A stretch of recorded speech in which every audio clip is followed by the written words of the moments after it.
Hello, and welcome to On Point. I'm Jelena Aguilera. The National Coalition Against Domestic Abuse says that in the U.S., 1 in 4 women and 1 in 9 men have been physically abused, sexually abused, or stalked by an intimate partner. The onset of COVID-19 caused a rise in domestic violence. During a stay-at-home mandates in 2020, one national study found that cases of domestic violence increased by 8.1%. One Harvard expert said that at the beginning of the pandemic, calls to hotlines slowed way down at first.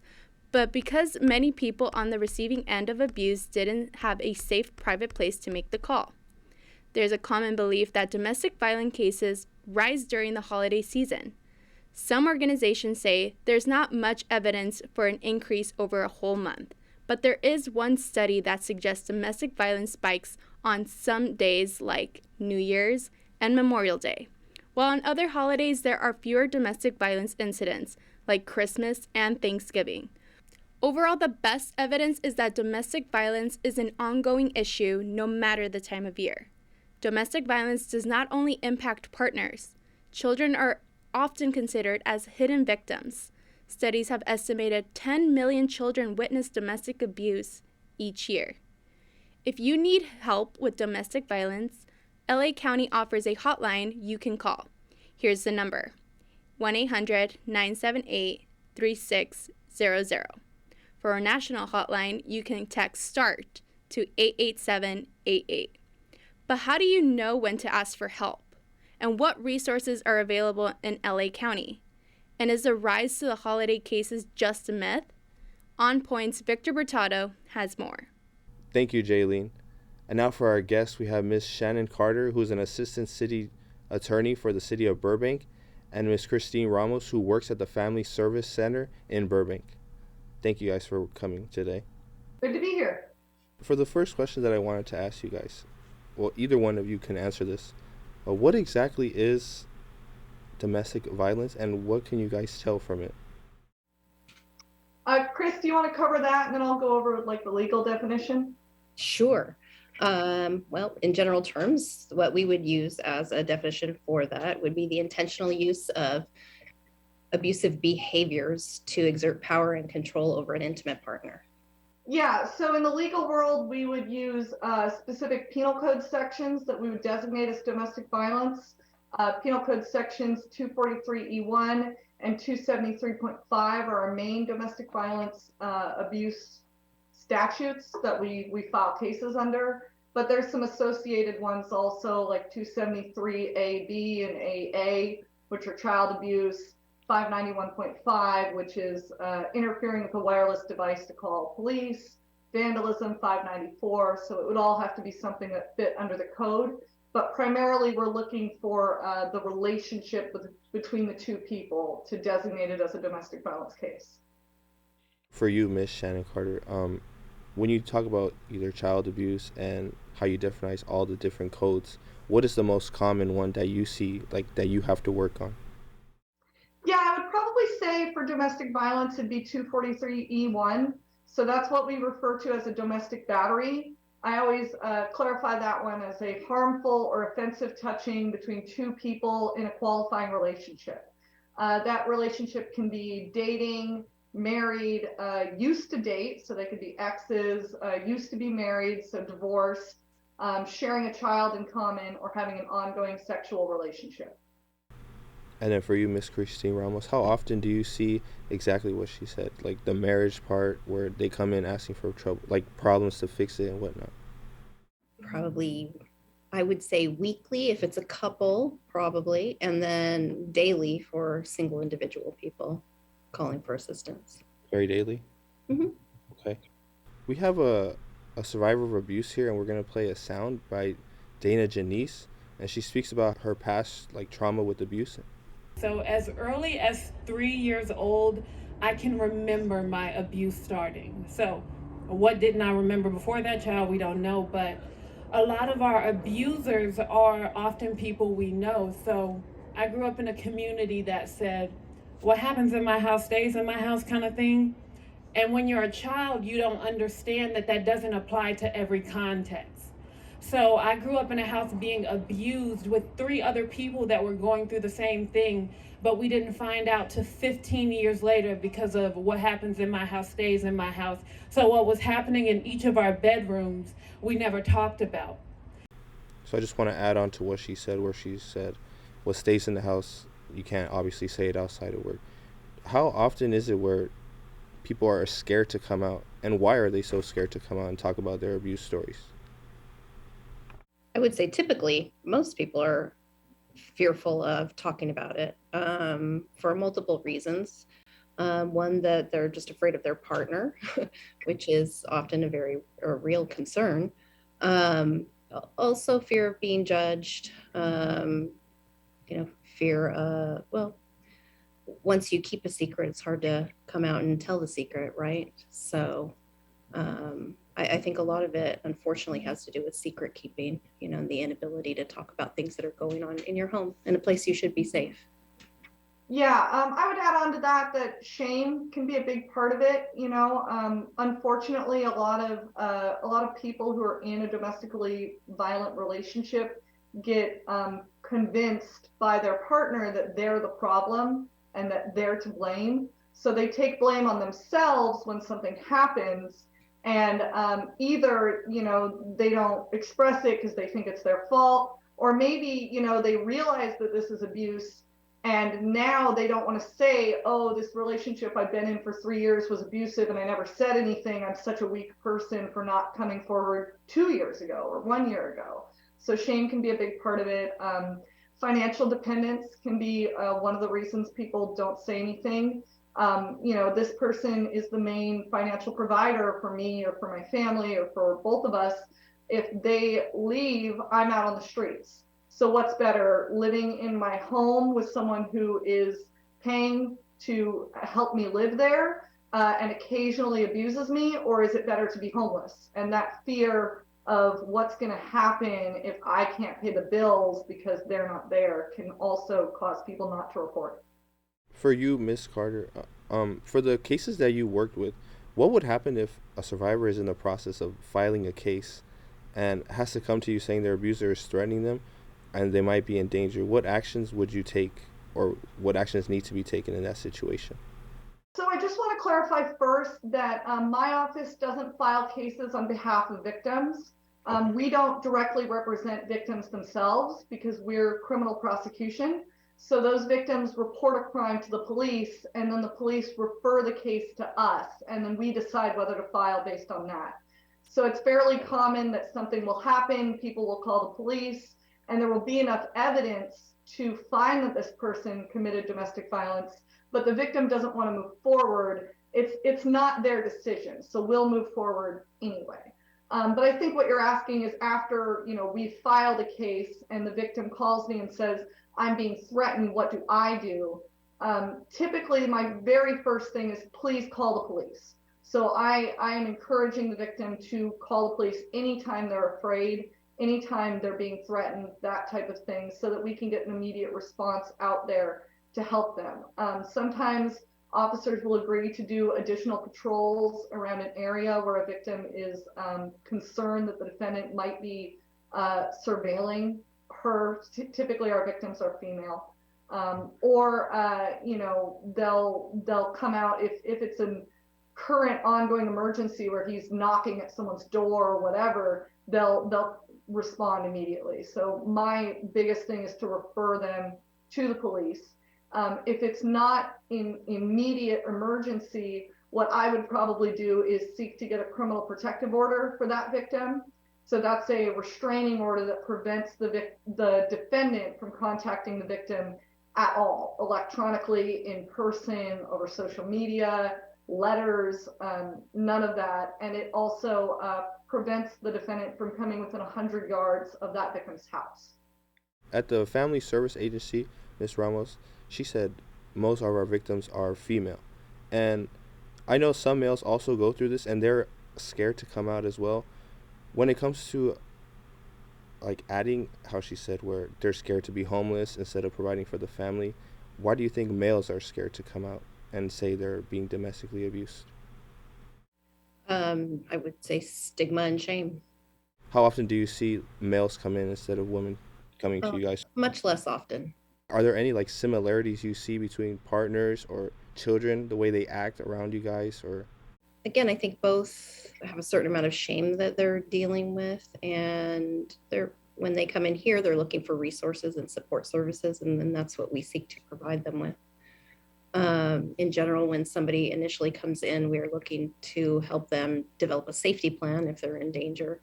And that's looking at what sort of resources they have and helping to fill in the gaps if they have any, and just developing a way that they can be safe and start to move forward.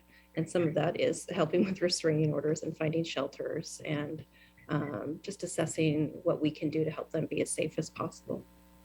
I know that you were a part of this as well yourself. I would like to ask you if you would like to share what exactly you went through, what you saw was the problem, and how you resolved it. Okay, that's kind of a big question. I was with my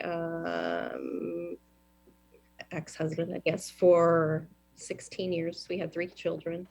He was the main breadwinner, like Shannon was expressing earlier. And I think for me personally, I didn't want to see it as an abusive situation. I wasn't, beaten up or those sorts of things until I decided to leave at the end. And so that's something you have to always be concerned with, that once a person leaves an abusive relationship, they're actually in more danger at that moment than when they're still in the relationship. So there are definitely safety issues at the end of it as well. So always concerns. And you didn't feel the need, you were not scared to speak out at first? Or were you kind of worried that also how she added you were going to be like not the breadwinner and not be able to have your own home and whatnot?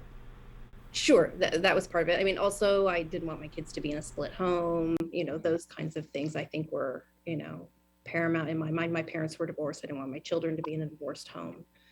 So I was going to do everything I could do to try to make that as healthy as I could, or successful as I could, so that my children wouldn't have to go through those kind of things. So, Yeah. And sometimes what's important to you at that moment changes, which, safety for my kids and the things they were being taught in the home became more paramount to having a complete family. So this could be answered by any one of you guys. I know, like me personally, I've seen our fair share of parents fighting and whatnot, and it kind of did affect our psychologically when we were little. And I just want to ask, how often is it where kids, they seem to have either PTSD or they have trauma because their parents are constantly fighting? How do they get the help that they need? And what can they do? I can't speak to everywhere, but here we have counseling services for children along with their parents. So we actually see all members of the family. So the victims, and then we have the children's services, and we also have the batterer intervention programs, hoping that we can make some kind of a shift in the family on that end as well. So with regard to PTSD and stuff like that, I mean, those are diagnosable conditions, but certainly there's, typically an amount of trauma, I guess you could say. And that's why we have our services here, to try to help as much as possible. There are other, organizations in different communities that try to do the same thing. And I do think in the last 2 decades, there's been sort of a shift towards recognizing that children that witness abuse are also being abused by witnessing, another parent abusing one of their parents. So I know the law has changed in the last 2 decades to allow children who witness domestic violence abuse to be placed on a restraining order, just like the victim of the abuse. So slowly, I think we're starting to realize that the children who are witnessing this, hearing this, who are living in a home with abuse, are also being affected and also being harmed by it. Mm-hmm. And part of the importance too of treating children when they're young, before they become adults, before they get into dating relationships, is trying to keep that cycle of violence from perpetuating within that family, because it's most often a learned behavior. And so you need to make sure that the children unlearn those kinds of behaviors so that they can be successful in their relationships as adults. And I will say, a lot of people who end up in these relationships, unfortunately, have been children whose parents were abused. So it's both that they might become an abuser themselves, and also that they might become a victim in the future, because this level of violence becomes normalized. And do you see that yourself with people that you deal with, where their children, as they get older, they get into relationships and they're either the ones being abused or abusing the other person? Yeah, so it's hard to track because I'm looking at one snapshot of time, right? And unlike Christine Ramos, I'm not going over someone's entire history when I talk to them. But it's not uncommon for me to be talking to someone and have them bring up, my dad used to beat my mom or whatever. Or sometimes someone will bring something up like, oh, this is an abuse because, my parent used to get it worse. So this never felt like abuse to me because it wasn't as bad as what I saw my mom go through or what I saw my dad go through. So I have heard people say these comments to me, but it's hard for me to give you like an average or anything because it's not my focus when I'm helping victims.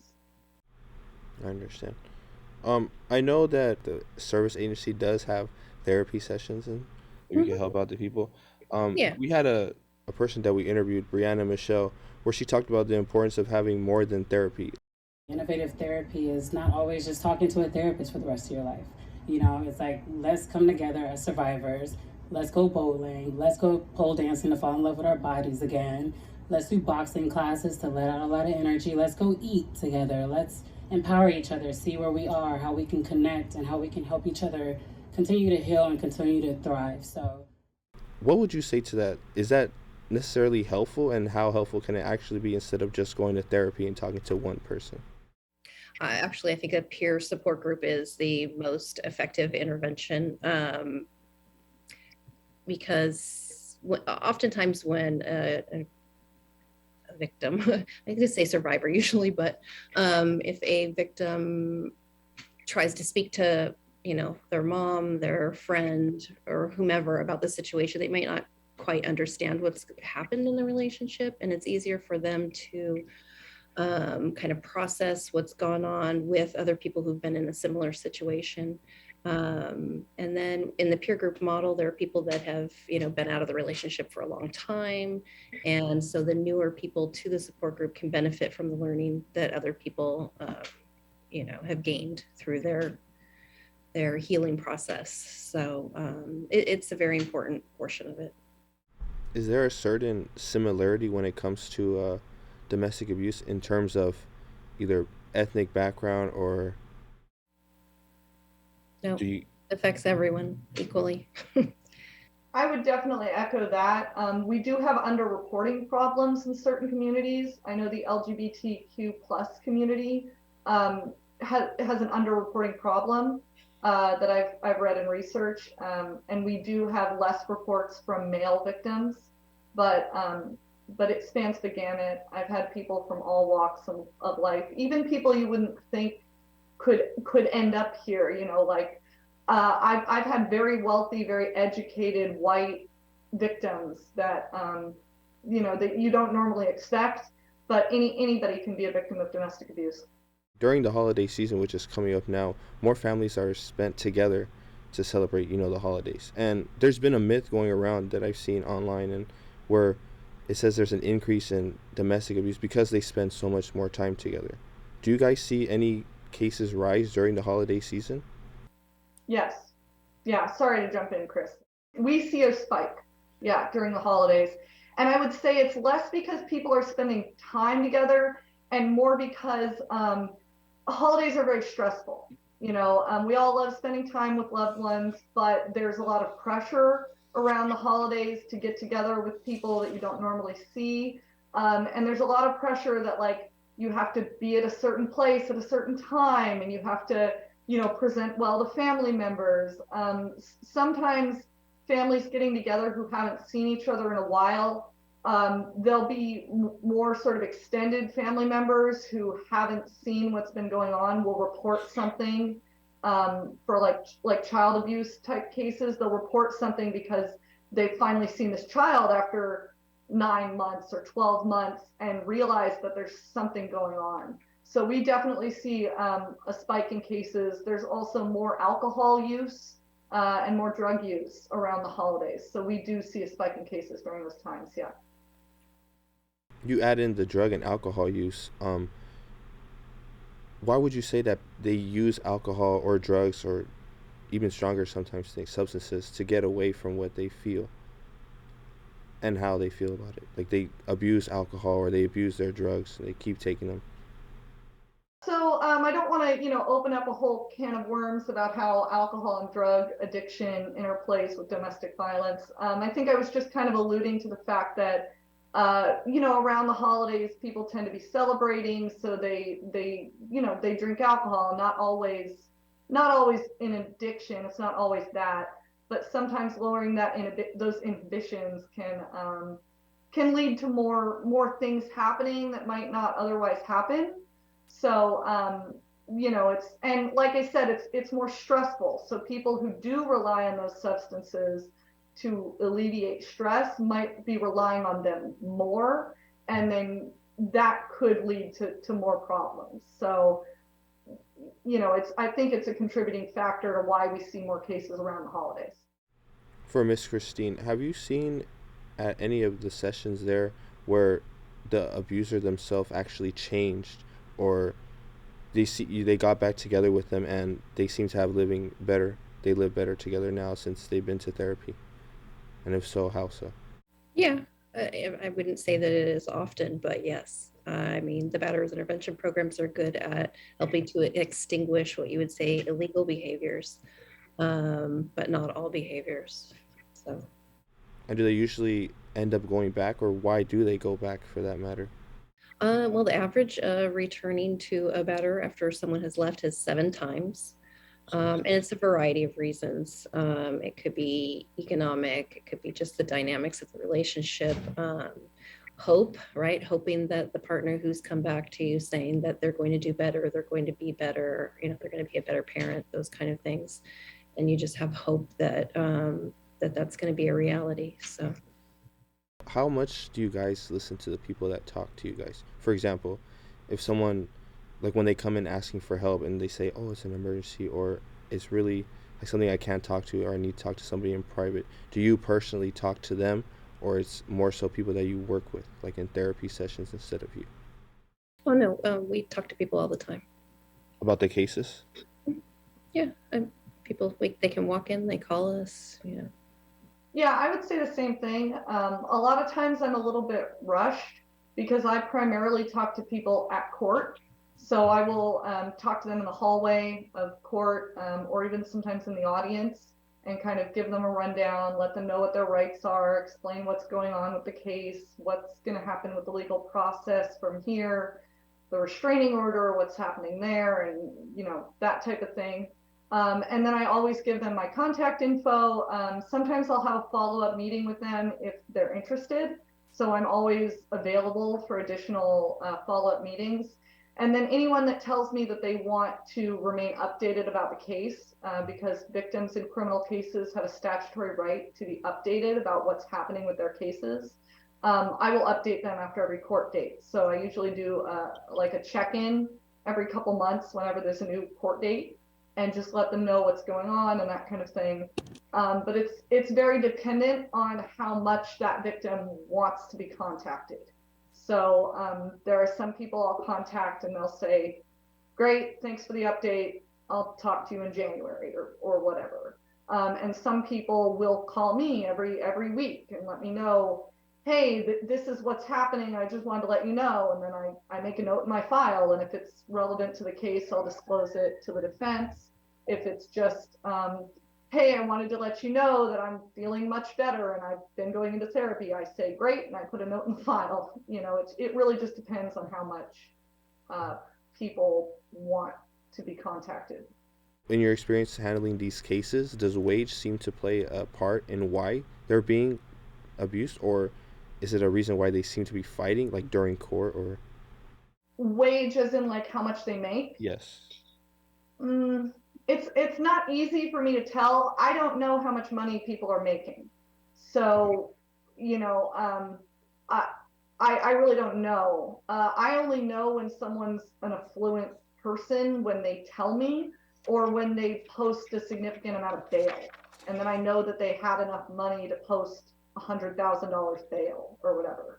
And if they don't have any money, I know that because they told me that, or they told me they're on food stamps. So it's hard. I really usually don't know how much money people have when they come to court. How can we get these children and people all the help they need, all the tools they need, all the resources they need to finally step up and get out of their comfort zone and tell everybody, or the people that are actually important, their problems, and to combat them? I would encourage them to talk to a domestic violence program, because they have the time usually to sit with them and help them to safety plan and figure out what's going to be the best, safest way for them, you know, to exit if that's what they want to do.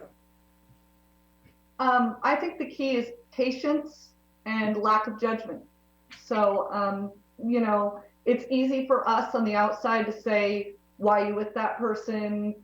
Stop doing that. You're crazy, whatever. Recognizing that we don't necessarily know what they're going through, or how they're, you know, how they're dealing with and what their life is like, is a big factor, I think, in helping people get the help they need, is just not judging them for where they're at now. Christine and Shannon, I do want to thank you very much for coming on and talking about your knowledge on everything that you guys know. I really do appreciate it. This is Victor Bretado. You've been watching On Point. We'll be right back. You're not going to get it all right. Just make sure you nail the big stuff. Mama! Like making sure your kids are in the right seat for their age and size. Get it right at nhtsa.gov/the right seat.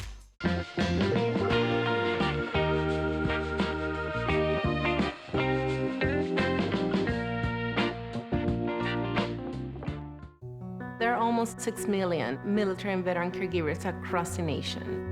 One of the most important elements of caregiving is taking care of yourself. Visit aarp.org/caregiving for a free military veterans guide to navigate your caregiving journey. Thank you for watching On Point. Once again, we want to share some contact information in case you need help with domestic violence. Here's LA County's domestic violence hotline at 1-800-978-3600. You can also text a national domestic violence hotline by messaging START to 88788. You can follow us on social media at CSUN On Point.